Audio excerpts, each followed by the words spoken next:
لوگوں نے اپنی بادشاہیاں قائم کرنے کے لیے بڑے بڑے قتل کیے. ہلاکو خان نے انسانی کھوپڑیوں کے مینار بنائے.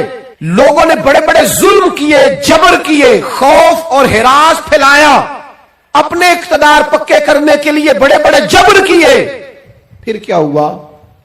ایسی ایسی بیماریاں لگی جن کے علاج ہی کوئی نہیں تھے دنیا میں. بھری ہوئی تجوریاں, پیسے باہر گر رہے ہیں, اور ڈاکٹر کہہ رہا ہے تیرا مرض ہی وہ ہے جس کا علاج ہی کوئی نہیں. اللہ تبارک و تعالی کے قانون سے جب لوگ ٹکراتے ہیں پھر پاش ہو جاتے ہیں. وقت گزرا, ٹائم یزید کا آیا. وقت گزرا تو ٹائم عبید اللہ ابن زیاد کا آیا. ٹائم شمر کا آیا. 1450 سال گزرنے کے بعد اس ہزاروں کے مجمع میں سے ایک ایک بچے کو حدیث یاد ہے کہ حسن اور حسین جنتی جوانوں کے سردار ہیں. بتاؤ یزید کو نہیں آتی تھی؟ شیمر کو نہیں پتا تھا؟ کلمہ تو پڑھتے تھے نا. یہ عبید اللہ ابن زیاد کو نہیں پتا تھا؟ نبی پاک علیہ السلام کے کندھوں پر حسنین رہے, ان سب کو پتا نہیں تھا؟ یہ جانتے نہیں تھے کہ یہ وہ حسنین کریمین ہیں جن کو حضور سنتے تھے, فرماتے تھے یہ میرے پھول ہیں دونوں. کیا بات رضا اس چمنستان کرم کی, زہرا ہے کلی جس میں حسن اور حسین پھول. آج 1450 سال گزرنے کے بعد امت کو حدیث آتی ہے کہ نبی پاک علیہ السلام نے فرمایا جس نے حسن اور حسین سے پیار کیا اس نے مجھ سے پیار کیا, جس نے ان سے بغض رکھا اس نے مجھ سے بغض رکھا. کلمہ پڑھتے تھے, مسلمان کہلاتے تھے. 10 محرم کو جمعے کا دن تھا. امام حسین امامہ باندھ کے گھوڑے پر بیٹھ کر خطبہ دینے لگے تو ایک شخص اندر سے بول کے کہنے لگا حسین تقریر لمبی نہ کر, ہمارا جمعہ لیٹ ہو رہا ہے. بلے ہو نمازیو, سامنے وہ شخصیت کھڑی ہے جس پر ابھی درود پڑھیں گے نماز میں, اللہم صلی علی محمد وعلی, ابھی درود پڑھیں گے حسین ابن علی پر, ابھی شہید کر کے ابھی درود پڑھیں گے. وہ سامنے کھڑے, اور امام حسین کا ایک جملہ تاریخ نے یوں لکھا ہے کہ شاید ریت کے ذرے بھی تڑپ گئے. امام علی مقام فرمانے لگے مجھے غور سے دیکھو, تمہیں پتہ ہے میں کون ہوں؟ تم جانتے ہو میں کون ہوں؟ نبی پاک نے فرمایا تھا یہ حسن اور حسین میرے بیٹے ہیں کیونکہ میری بیٹی کے بیٹے. تمہیں پتہ ہے میں کون ہوں؟ سامنے امام حسین کھڑے. فرمایا مجھے جانتے ہو؟ اور امام علی مقام فرمانے لگے میں تمہارے نبی کا نواسا ہوں, اور آج کے بعد تمہیں کسی نبی کا کوئی نواسا نہیں ملے گا کیونکہ نبی پاک آخری نبی ہیں. اور جب حضور کے بعد کوئی نبی نہیں آئے گا تو کسی نبی کی اولاد کیسے ہوگی؟ تمہیں آج کے بعد کسی نبی کے نواسے کی زیارت نہیں ملے گی. میں کیسے آپ سے یہ بات آپ کو عرض کروں کہ سامنے حسین ابن علی بھی ہوں تو لوگ نفس کی خواہشیں پوری کرتے ہیں, لوگ اپنی کرسیاں پکی کرتے ہیں, لوگ گورنریاں پکی کرتے رہے, لوگ گڈ بک میں جانے کے لیے ایک دوسرے کو شاباشیاں دیتے رہے, جشن ہوتا رہا. سب سے پہلے ایک شخص نے امام حسین کا قافلہ روکا تھا, اس کا نام حور بن یزید تھا. سب سے پہلے اس نے روکا تھا. وہ ایک لشکر کا سپہ سالار تھا. جب امام حسین رضی اللہ تعالیٰ عنہ نے خطبہ پڑھا نا تو حور یزیدی فوج میں تھا, واپس گیا اور عبید اللہ ابن زیاد سے جا کے کہنے لگا, یا جو بھی وہاں لوگ موجود تھے یزیدی فوج کے, ان سے کہنے لگا تم نے تو کہا تھا کہ صرف راستہ روکنا ہے, تم نے تو کہا تھا کہ صرف ان سے کچھ منوانا ہے, تم نے تو جب مجھے بھیجا تھا تو کہا تھا کہ بات تھوڑے معاملات ہیں. اوہ سچ بتاؤ نبی کے نواسے کو شہید کرو گے؟ تم نے تلواریں نکال لی ہیں, نیزے نکال لیے ہیں, تیر نکل آئے ہیں, تیاری مکمل ہے. مجھے سچ بچاؤ, کیا حسین ابن علی کی گردن پر خنجر چلانے لگے ہو؟ سیدہ فاطمہ کا جگر پارا شہید ہوگا, کیا یہ خبر سچ ہے؟ یوں ہوگا؟ تو کہنے لگے ہاں یہی حکم ہے ہمیں, یہی تیاری ہے, یہی پروگرام ہے, یہی پلان ہے, یہی ہوگا. کہنے لگا میں اور آپ تو مدینے والے رسول کا کلمہ پڑھتے ہیں، تو کیا محبوب کے نواسے کو ذبح کرو گے؟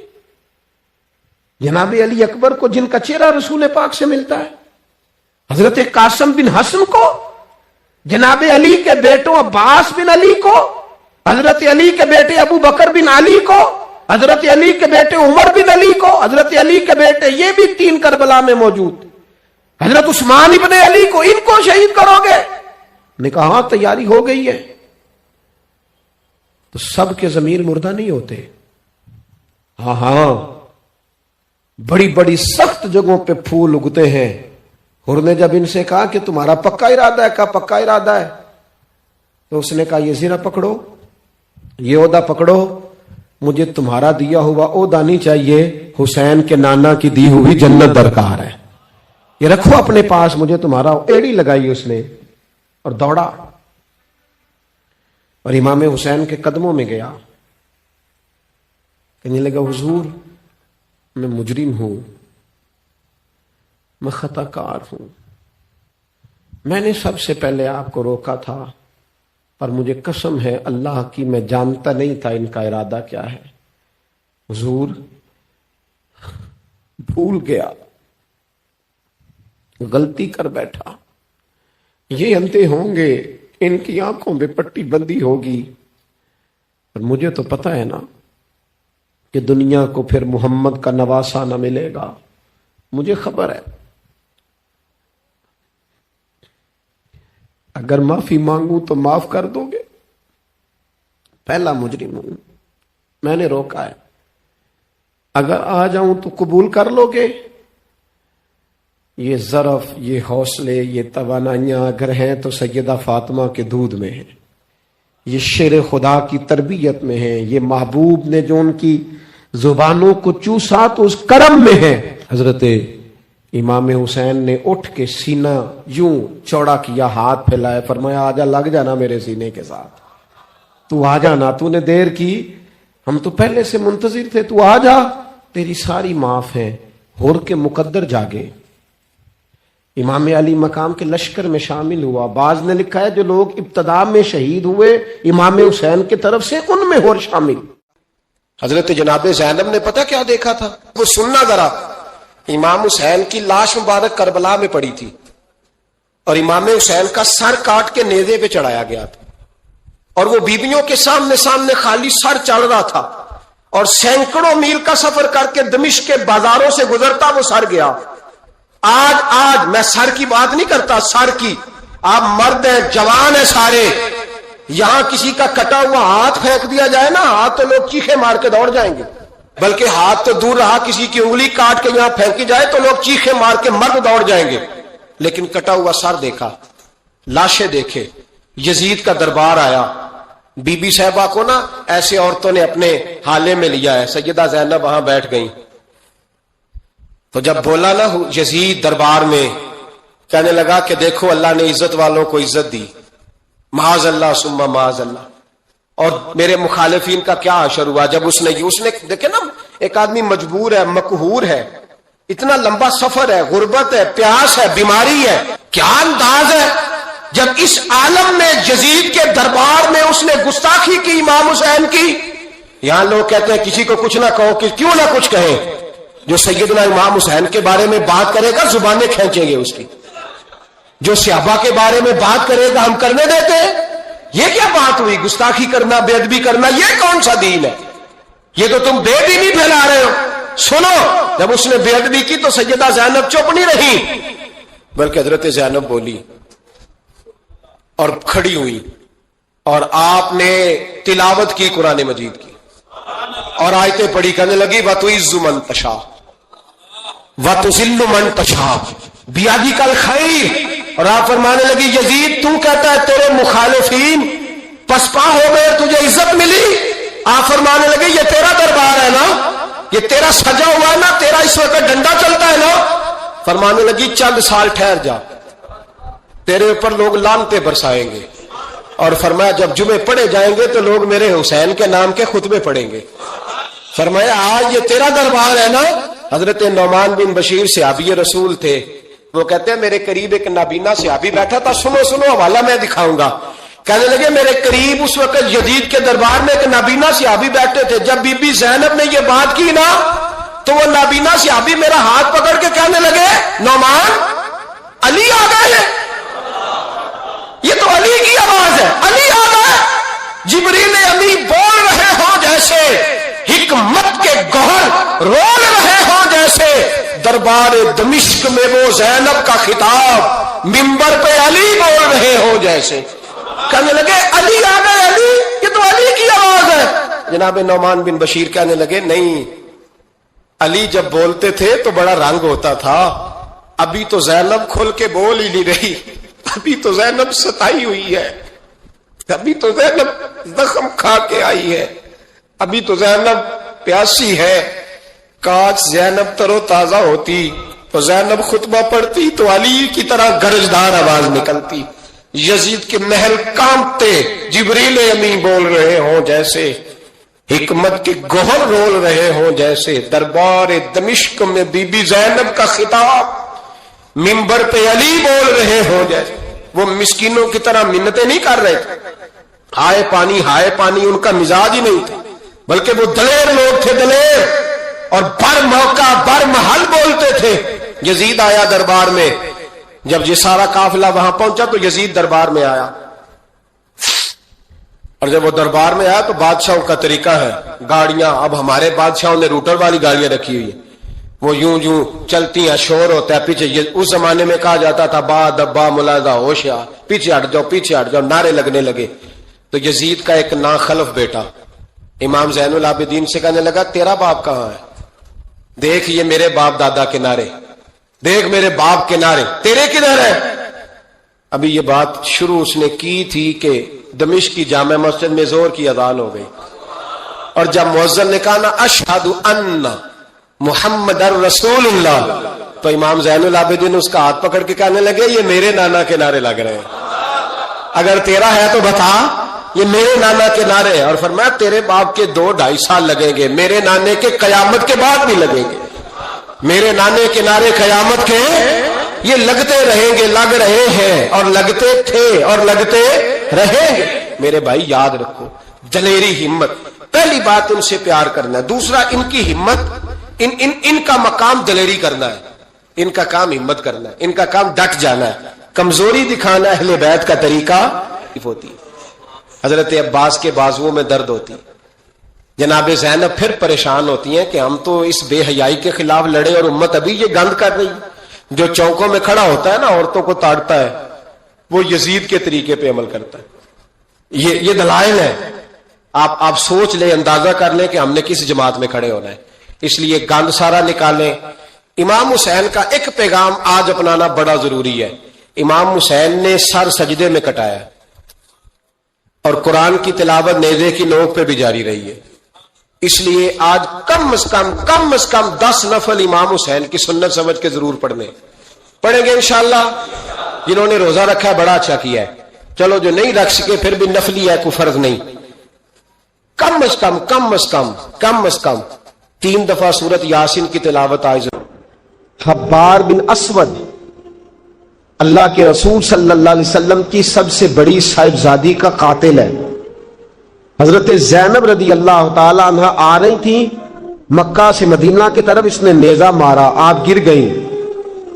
بطن اطہر میں اولاد تھی، بچہ ضائع ہو گیا، شدید بیمار رہنے کے بعد وصال کر گئی. فتح مکہ کے بعد حبار بن اسود چہرے پہ نقاب ڈال کے آیا. باپ کلیجے پہ ہاتھ رکھ کے بتائے نا بیٹی پیاری کتنی ہوتی ہے. باپ ذرا کلیجے پہ ہاتھ رکھ کے بتائے کہ بیٹیاں جگر کا چین ہوتی ہیں، بیٹیاں سکون ہوتی ہیں، بیٹی باپ کو کتنی پیاری ہوتی ہے. بیٹی کا قاتل سامنے کھڑا ہو گیا، چہرے پہ نقاب ڈالا ہے، کہتا یا رسول اللہ صلی اللہ علیہ وسلم بہت بڑا دشمن بھی آ جائے تو آپ معاف کر دیتے ہیں. جاگ رہے ہیں آپ لوگ؟ فرمایا بہت بڑا دشمن بھی آ جائے تو معاف کر دیتے ہیں. حضور نے فرمایا حبار چہرے سے نقاب ہٹا، بیٹیاں بھولا نہیں کرتی، تو کلمہ پڑھ میں تجھے بھی معاف کرنے کو تیار. فرمایا ہٹا چہرے سے نقاب، کبھی بیٹیاں بھی کسی کو بھولی ہے لیکن تو کلمہ پڑھ، صحیح میں تجھے بھی معاف کرنے کو تیار ہوں. اگر اتنا بڑا قاتل معاف ہو سکتا ہے تو چچا کیوں نہیں معاف ہو سکتا؟ تائے کو معافی کیوں نہیں مل سکتی؟ ماما جی کو معافی کیوں نہیں مل سکتی؟ سسر کے ساتھ سلوک کیوں نہیں ہو سکتا؟ آپ اپنے برادر نسبتی کے ساتھ محبت کیوں نہیں کر سکتے؟ کیوں ان ساری محبتوں کو فروغ دیا کیوں نہیں جا سکتا؟ اگر قاتل کے ساتھ، ظالم کے ساتھ صلح ہو سکتی ہے، اگر ابو جہل کا بیٹا اکرما کلمہ پڑھنے آئے اور میرے رسول منبر پہ کھڑے ہو کے استقبال فرمائیں اور صحابہ کہیں یا رسول اللہ وہ تو کافر اور دشمن کا بیٹا ہے، فرمایا پہلے دشمن کا بیٹا تھا، آج تو مومن بن کے کلمہ پڑھنے آیا. وہ پہلے کی بات ہے، استقبال کیا جا رہا ہے. عزیز دوستو، تیسری بات یہ ہے کہ معاف کریں، اور چوتھی بات یہ ہے جب کوئی معافی مانگنے آ جائے نا پھر اس کو معاف بھی کر دیں. جڑے گا معاملہ تب بھی، معافی دیں بھی اور معاف جی. بڑا مشکل معاملہ ہے، لڑائی ہو گئی، جھگڑا ہو گیا، اچھا پہلے کئی دفعہ سلام لے لیتے ہیں، ہمارا ماحول بڑا جی، پہلے سلام دعا ہو جاتی ہے، لیکن بیٹے کی شادی کا کارڈ بھیج دیا تو کارڈ واپس کر دیا، میں نے منگنی تو نہیں سدیا تو میں نہیں آؤں گا. واہ جی واہ، بھائی منگنی پہ آپ کا آنا کچھ ضروری تھوڑا تھا، جب گھر والے کا دل کرے بلائے. پھر وہ ساری برادری کو لے کے دروازے پہ گیا، پر پھوپھی کہتی ہے میں آتی ہی نہیں. ماما جی کہتے ہیں تو جو مرضی کر لے، یہی تو موقع آیا ہے. حدیث سناؤں، اتنے سخت لفظ، اتنے سخت، رحمت للعالمین رسول اتنے ناراض نظر آتے ہیں.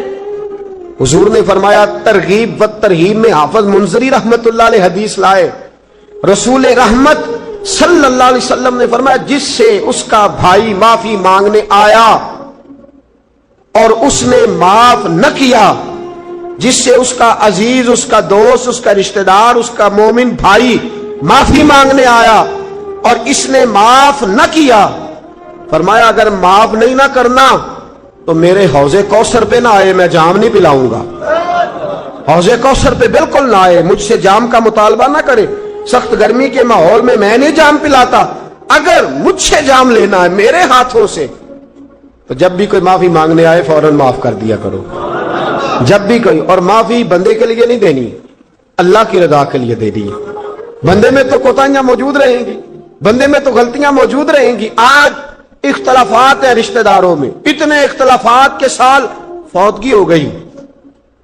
ایک شخص فوت ہو گیا جو کسی کا نانا ہے، کسی کا نانا لگتا ہے، کسی کا دادا لگتا ہے، کسی کا ماما لگتا ہے، کسی کا چچا لگتا ہے، کسی کا پھپھا لگتا ہے، لیکن لڑائیاں بڑی ہیں. بیچارہ فوت بھی ہو گیا، انتقال ہی کر گیا. اب بھی جناب آتے ہیں تو سیدھے جنازہ گاہ، اس کے لیے نہیں، لوگوں کو دکھانے کے لیے جنازہ